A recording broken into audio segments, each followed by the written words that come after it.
नमस्कार, स्वागत, अभिनंदन करता हूं दोस्तों। आज हम सिखवाल पब्लिकेशन की अनुपम बुक प्रस्तुति का जो वर्ण विचार का जो टॉपिक है इसको देखेंगे। सर्वप्रथम ये आप बुक की इमेज देख रहे हैं, सिखवाल की रीट हिंदी के लिए जो आपके एग्जाम के लिए महत्वपूर्ण है। इस बुक का रिव्यू मैं पहले दे चुका हूं दोस्तों, नहीं देखा तो वीडियो के डिस्क्रिप्शन में लिंक दे रहा हूं, वहां से आप देख सकते हैं कि इसके अंदर कौन कौन से टॉपिक हैं, बुक के अंतर्गत क्या क्या है। आज हम वर्ण विचार के प्रश्नोत्तर को जो देखेंगे जो आपके पूर्व परीक्षा में भी आए चुके हैं विभिन्न परीक्षाओं के लिए। तो दोस्तों आप देख रहे हैं, ये वीडियो को शुरू करते हैं। विभिन्न परीक्षा में आए हुए प्रश्न वर्ण विचार से संबंधित हैं। चैनल पर पहली बार है, चैनल को सब्सक्राइब कर ले, बेल वाले घंटी को ऑन कर लें, फेसबुक पेज इंस्टाग्राम को भी फॉलो करें। दोस्तों वीडियो को शुरू करते हैं। वीडियो में निवेदन रहेगा, आप अंत तक जरूर बने रहें। विभिन्न परीक्षा में आए हुए प्रश्न आप देखेंगे ये कि अंतस्थ व्यंजन कौन सा है। क्वेश्चन फर्स्ट, विभिन्न परीक्षा में आए हुए प्रश्न जिसमें क्वेश्चन पहला है अंतस्थ व्यंजन कौन सा है, तो य अंतस्थ व्यंजन है। दोस्तों आप कमेंट कर देंगे कि अंतस्थ व्यंजन कौन कौन से हैं, वर्ण विचार से संबंधित हैं। क्वेश्चन था कि अंतस्थ व्यंजन कौन सा है, तो उत्तर है य इनमें से अंतस्थ व्यंजन है। ए ऑप्शन सही है। आप कमेंट करेंगे कि अंतस्थ व्यंजन और कौन कौन से हैं, कमेंट कर देंगे। अंतस्थ व्यंजन नहीं है, यहां पे पूछा था पहला है, इसमें नहीं पूछा है, तो डी ब अंतस्थ व्यंजन ब नहीं है। नेक्स्ट है निम्नलिखित में से भाषा की लघुत्तम इकाई है वर्ण। भाषा की लघुत्तम इकाई है वर्ण। नेक्स्ट आप देखेंगे निम्नलिखित वर्णों को उनके उच्चारण से स्थान से सुमेलित कीजिए, जिसके अंतर्गत आप देखेंगे क त न श और यहां पे दिखा है दंत तालु कंठ नासिका। तो इसके अंतर्गत कौन सा सुमेलित है, तो ये ऑप्शन सी, जिसमें हम देखेंगे कि क से पहले का होगा सी कंठ, त दिया है तो दूसरे का होगा ए दंत, न दिया है तो नासिका और श दिया है तो आपके हो जाएगा तालु। तो ऑप्शन सी सही है। नेक्स्ट देखिए, अपने विचारों को प्रकट करने के लिए जिस माध्यम का सहारा लेते हैं उसे कहते हैं भाषा। निम्नलिखित शब्दों में से शब्दकोश में कौन सा शब्द आएगा, तो बी है अब। पहले कौन सा शब्द आएगा, अब। निम्नलिखित शब्दकोश का क्रम में से सही है, तो ऑप्शन है ईमानदारी, नम्रता और विपत्ति। नेक्स्ट है उच्चारण स्थान के आधार पे प फ ब भ म उ और उ स्वर युक्त व्यंजन क्या कहलाते हैं, तो ओष्ठ कहलाते हैं। नेक्स्ट आप देखेंगे शब्दकोश क्रम की दृष्टि से निम्नलिखित शब्द सही व्यवस्थित कौन सा है, तो अपर और कालिदास। नेक्स्ट है कठिन शब्द में रेखांकित व्यंजन प्रयत्न के आधार पे भेद है, तो अघोष। नेक्स्ट है निम्न में से हिंदी अल्पप्राण महाप्राण का जोड़ा नहीं है, तो ल और लेह ये अल्पप्राण का जोड़ा नहीं है, जबकि क और ख, क और य और ज और झ ये है। अल्पप्राण और महाप्राण कौन कौन से होते हैं दोस्तों, आप कमेंट कर देंगे। नेक्स्ट, एक ध्वनि या एकाधिक ध्वनियों की इकाई को जिसका उच्चारण एक झटके में होता है क्या कहते हैं, तो उसको मात्रा कहते हैं। नेक्स्ट आप देखेंगे ध्वनियों के मेल से बने सार्थक वर्ण समुदाय को क्या कहते हैं, तो अक्षर। नेक्स्ट ई उ किस प्रकार के स्वर हैं, समवृत। नेक्स्ट है प्लुत स्वर कौन सा है, ओम। नेक्स्ट है उच्चारण स्थान की दृष्टि से कौन सा विकल्प शुद्ध है, तो दंत्य। नेक्स्ट है निम्नलिखित में से कौन सा कथन अशुद्ध है। अशुद्ध के अंतर्गत दो महाप्राण व्यंजनों का उच्चारण एक साथ हो सकता है। दो महाप्राण व्यंजनों का उच्चारण क्या होता है, एक साथ हो सकता है। नेक्स्ट है निम्नांकित में अल्पप्राण ध्वनि कौन सी है, तो ग क्या है, अल्पप्राण ध्वनि है। नेक्स्ट है वर्णोच्चारण की दृष्टि से बेमेल को चुनिए, तो यहां पे है द और ध ये तालु ये बेमेल है, जबकि ओ और औ ये कंठोष्ठ है, व और फ दंतोष्ठ है, ट और ढ ये मुर्दा है। अल्पप्राण के विषय में सही कथन क्या है, तो यहां पे देखेंगे सब स्वर अल्पप्राण हैं, यह कथन सही है। सब स्वर क्या है, अल्पप्राण है। नेक्स्ट है दांत और जीभ के स्पर्श से बोले जाने वर्ण को क्या कहते हैं, तो दंत्य कहते हैं। नेक्स्ट है निम्नलिखित ध्वनियों की दृष्टि से विशेषताओं में कौन सा अशुद्ध है, तो च के अंतर्गत तालव्य महाप्राण। निम्नलिखित में से कौन सा सही है, तो सही है पहला और दूसरा, जिसमें अनुस्वार पूर्ण अनुनासिक है और दूसरे में है वर्ग का पंचमाक्षर अनुनासिक होता है, तो ऑप्शन तीसरा कूट मिलान सही है। नेक्स्ट आप देखेंगे निम्नांकित में से महाप्राण व्यंजन युग्म कौन सा है, तो इसमें है क और घ। क और घ है यह महाप्राण व्यंजन युग्म है। मुंह शब्द में प्रयुक्त चंद्र बिंदु है तो अनुनासिक। नेक्स्ट किस विकल्प के सभी वर्ण स्पर्श व्यंजन नहीं है, तो ग ज य और ब सभी वर्ण स्पर्श व्यंजन नहीं है।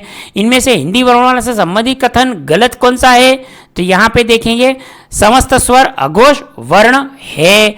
नेक्स्ट है इनमें से किस विकल्प के सभी वर्ण मूर्धन्य है, तो र ड श और ट। नेक्स्ट है ड का उच्चारण स्थान क्या है, तो मूर्धा। ड का उच्चारण स्थान है मूर्धा। नेक्स्ट है निम्नलिखित में से संयुक्त व्यंजन, संयुक्त व्यंजन के अंतर्गत देखेंगे आप श्र। श्र क्या है, संयुक्त व्यंजन। और ये देखियो पटवार आपके 2011 लेवल 1 और 2018 में आ चुका है। पटवार के 2011 में, रीट लेवल 1 के 2018 में आ चुका है। स्वर किसका भेद है, स्वर आपके वर्णों के भेद है। ऊष्म वर्ण कौन से हैं, श श और स। अयोग्वाह कहा जाता है अनुस्वार और विसर्ग को, अनुस्वार विसर्ग को अयोग्वाह कहा जाता है। अंग का उच्चारण स्थान है नासिक्य। अनुस्वार अनुनासिक का प्रयोग करने संबंधी त्रुटियों को दूर किया जा सकता है। स्वयं सही उच्चारण का आदर्श प्रस्तुत करें। ट वर्ग में किस प्रकार के व्यंजन है, तो तीसरा है मूर्धन्य। थ किस प्रकार का व्यंजन है, दंत्य। हिंदी वर्णमाला में कितने स्वर हैं, तो 11। हिंदी वर्णमाला में संयुक्त स्वर कितने हैं, तो 4। हिंदी वर्णमाला में मूल स्वर कितने हैं, तो 4। हिंदी वर्णमाला में स्पर्श व्यंजन कितने हैं, तो 25। हिंदी वर्णमाला में 11 व्यंजन कौन सा है, 11वां व्यंजन कौन सा है, तीसरा, तो ट। हिंदी वर्णमाला में 11वां व्यंजन है ट। इनमें से नासिक व्यंजन कौन सा है, नासिक क्या होता है, तो यहां देखेंगे म। इनमें से कौन सा स्वर दीर्घ है, तो आ। इनमें से उच्छिप्त व्यंजन कौन सा है, अंग। नेक्स्ट उच्चारण की दृष्टि से कौन सा वर्ण तालव्य है, तो ज। ज क्या है, तालव्य है। इनमें से कौन सा कथन गलत है, तो व्यंजन वर्णों के उच्चारण में स्वरों के उच्चारण से दुगुना समय लगता है। व्यंजन वर्णों के उच्चारण में स्वरों के उच्चारण से दुगुना समय लगता है। नेक्स्ट इनमें से कौन सा कथन सही है, तो उच्चारण की दृष्टि से उ और उ ओष्ठ माने गए है। नेक्स्ट है निम्न में से कौन सा वर्ण अघोष व्यंजन है, तो यहां पे है च। नेक्स्ट है इनमें से कौन सा वर्ण अघोष व्यंजन है, तो यह है ट। नेक्स्ट है इनमें से कौन सा वर्ण घोष व्यंजन है, ड। इनमें से कौन सा वर्ण, निम्न में से कौन सा वर्ण अघोष व्यंजन है, तो छ। निम्न में से कौन सा वर्ण घोष व्यंजन है, तो ड। अघोष और घोष का ध्यान रखिएगा दोस्तों। नेक्स्ट आप देख रहे हैं हिंदी की देवनागरी लिपि में कुल कितने वर्ण होते हैं, तो 52। नेक्स्ट है हिंदी की देवनागरी लिपि में कुल कितने अनुस्वार हैं, तो 1। हिंदी की देवनागरी में कुल कितने विसर्ग हैं, तो 1। महाप्राण किसे कहते हैं, जिन वर्णों के उच्चारण में मुख से अधिक श्वास निकले। नेक्स्ट निम्न में से कौन सा वर्ण अल्पप्राण को दर्शाता है, तो ण। निम्न में से कौन सा वर्ण महाप्राण को दर्शाता है, ठ। अल्पप्राण किसे कहते हैं, जिन वर्णों के उच्चारण में मुख से कम श्वास निकले। नेक्स्ट मूर्धन्य ध्वनियां कौन सी हैं, ट ठ ड ढ, ट ठ ड ढ।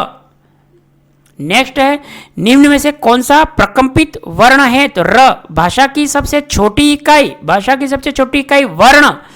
निम्न में से सघोष ध्वनि द और ध, द और ध सघोष ध्वनि है। हिंदी वर्णमाला में घ का वर्ण है, तो यह है व्यंजन। अस्वर का उच्चारण स्थान क्या है, कंठ। निम्न में से कौन सा वर्ग कंठ और तालव्य का स्वर है, तो ए और ऐ। स्पर्श व्यंजनों को उच्चारण के स्थान के आधार पर कितने भागों में बांटा गया है, 5 भागों में बांटा गया है। नेक्स्ट है निम्नलिखित में से किस वर्ण के उच्चारण में जीवा दांतों को स्पर्श करती है, त। निम्नलिखित में से तालव्य व्यंजन है च छ ज झ इ। अनुनासिक ध्वनियों का सही क्रम है अंग, इ, ण और न और म। वर्णों के उस समूह को जिससे कोई निश्चित अर्थ निकलता हो कहा जाता क्या है शब्द। ख है अघोष व्यंजन। शब्दकोश में निम्न में से सर्वप्रथम आने वाला शब्द है प्याऊ। निम्न में से कौन सा वर्ण स्पर्श संघर्षी है तो झ। ज्ञ को वर्णमाला में माना जाता है संयुक्त व्यंजन। ज्ञ को क्या माना जाता है संयुक्त व्यंजन माना जाता है। किस वर्ण के उच्चारण में जीवा दांतों को स्पर्श करती है तो यहाँ पे देखेंगे थ है जिसमें जीवा दांतों को स्पर्श करती है। किस क्रम में घोष वर्ण नहीं है तो ट। नेक्स्ट देखेंगे यहाँ किस क्रम में अल्पप्राण ध्वनि है क और ल। हिंदी शब्दकोश के अनुसार संतान सकल सचल सक्षम शब्द का सही क्रम कौन सा है तो संतान सकल सक्षम और सचल का है। नेक्स्ट है हिंदी शब्दकोश में पहले आने वाला शब्द कौन सा है वक्त।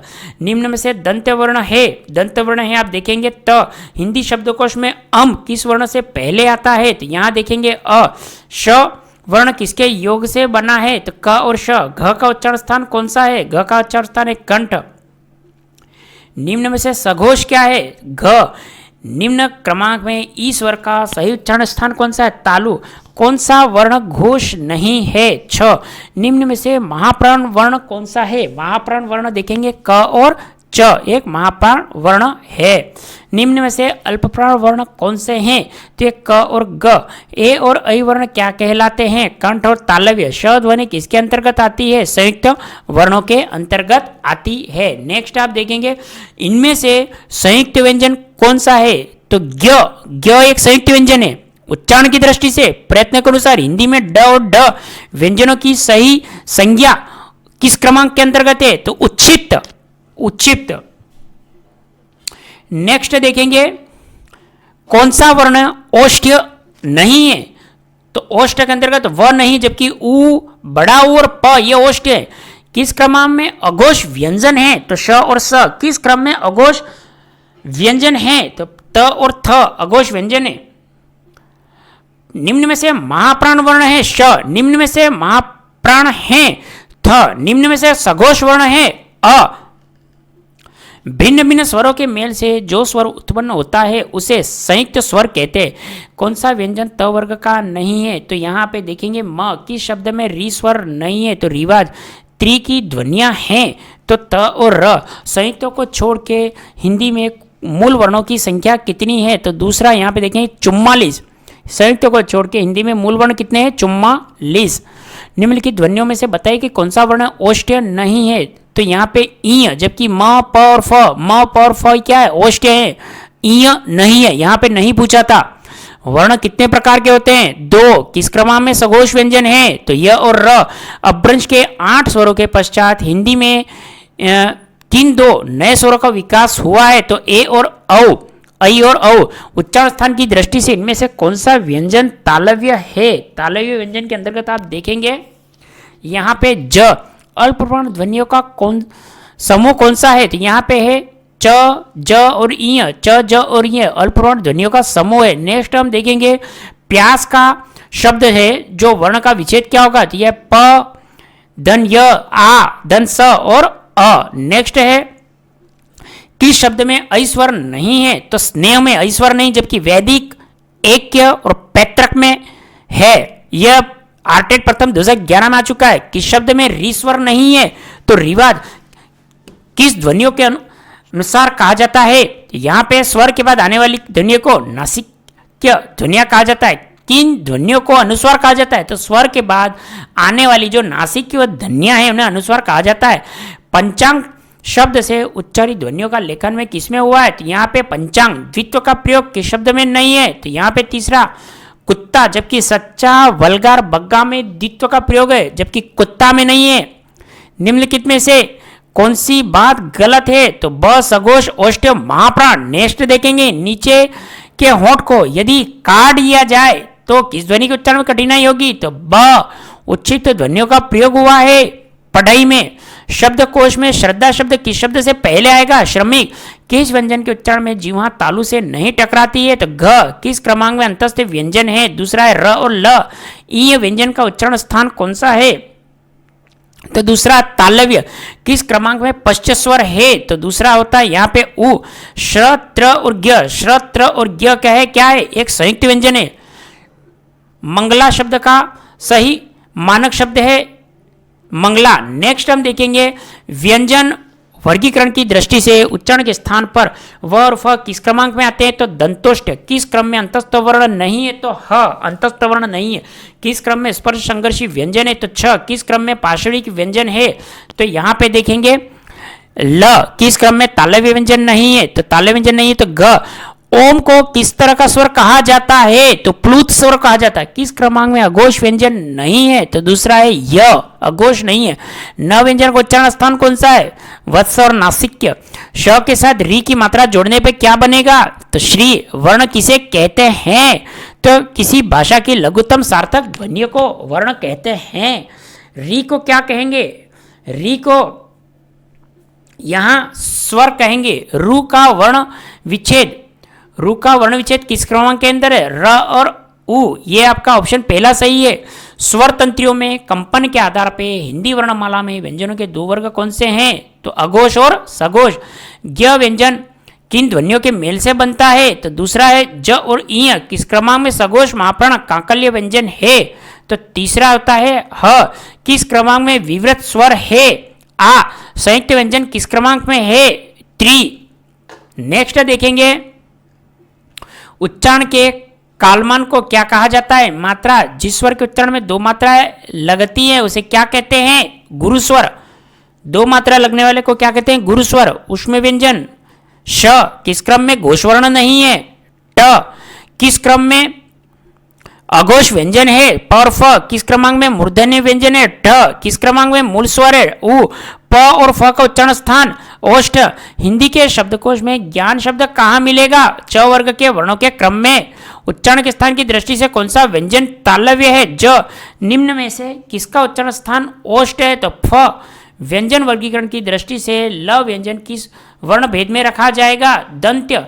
हिंदी शब्दकोश में ज्ञान शब्द कहाँ मिलेगा, छ वर्ण वाले शब्द के बाद में। निम्नलिखित में से कौन सा वर्ण उच्चारण की दृष्टि से दंत्य नहीं है, तो चौथा है आपके ट। हिंदी शब्दकोश में श का क्रम किस वर्ग के बाद में आता है, क। श ध्वनि किसके अंतर्गत आती है, संयुक्त वर्ण। अघोष वर्ण कौन सा है, स क्या है, अघोष वर्ण। दोस्तों ये आपके वर्ण विचार के 160 क्वेश्चन कंप्लीट हो चुके हैं। ये क्वेश्चन दोस्तों आप देखेंगे कोई ना कोई क्वेश्चन आपके किसी न किसी एग्जाम के लिए आ चुका है। आप इनका बार बार रिवीजन करेंगे जिससे आपको ये क्वेश्चन अच्छी तरह से याद हो जाए और आप अच्छी सफलता को प्राप्त करें। नेक्स्ट हमारा टॉपिक रहेगा संज्ञा, उससे संबंधित क्वेश्चन आ रहे हैं। फिर सर्वनाम, विशेषण, अव्यय। तो बैक टू बैक दोस्तों हम वीडियो लेके आ रहे हैं। चैनल पर पहली बार है, निवेदन करूंगा आपसे चैनल को अभी सब्सक्राइब कर लें, बेल वाले नोटिफिकेशन घंटी को ऑन कर लें और आप कहां से हमारा वीडियो देख रहे हैं उस शहर, अपना सिटी का नाम कमेंट करें। और वीडियो से संबंधित, इस चैनल से संबंधित आप आगे कौन से वीडियो आप देखना चाह रहे हैं, शानदार अच्छे सा कमेंट करें। बुक की इमेज आप पुनः देख ले दोस्तों। रीड हिंदी जो सिक्वाल पब्लिकेशन की ये बुक है, शानदार कंटेंट की बुक है जो आपके टेट राज्य अर्थात सभी राज्यों की जो टेट परीक्षा होती है उसके लिए बुक महत्वपूर्ण है। चाहे सी टेट हो, MP टेट हो, H टेट हो, जहाँ भी टेट स्टेट के अंतर्गत होता है उसके अंतर्गत हिंदी से संबंधित ये शानदार सिक्वाल की बुक है। बुक का आप ज़्यादा से ज़्यादा अध्ययन करें, रिवीजन करें। आप इस बुक को अपने आसपास के बुक स्टोर से प्राप्त कर सकते हैं और नहीं तो वीडियो के डिस्क्रिप्शन में मैं बुक का लिंक दे रहा हूँ, वहाँ से दोस्तों आप इसको ज़रूर प्राप्त करें। बहुत ही अच्छी शानदार कंटेंट की बुक है और हमारे मोटिवेशन उत्साह के लिए लाइक का बटन ज़रूर दबाएं दोस्तों, बेल वाले आइकन को प्रेस कर ले। Back to back video channel पे आ रहे हैं जिससे नोटिफिकेशन आपको प्राप्त हो जाए। और वीडियो को अपने ग्रुप्स में, दोस्तों में ज़रूर शेयर करें। आपके सुझाव सादर आमंत्रित है। आपने इस वीडियो को इतना अंत तक देखा इसके लिए बहुत बहुत धन्यवाद। जय हिंद, वंदे मातरम।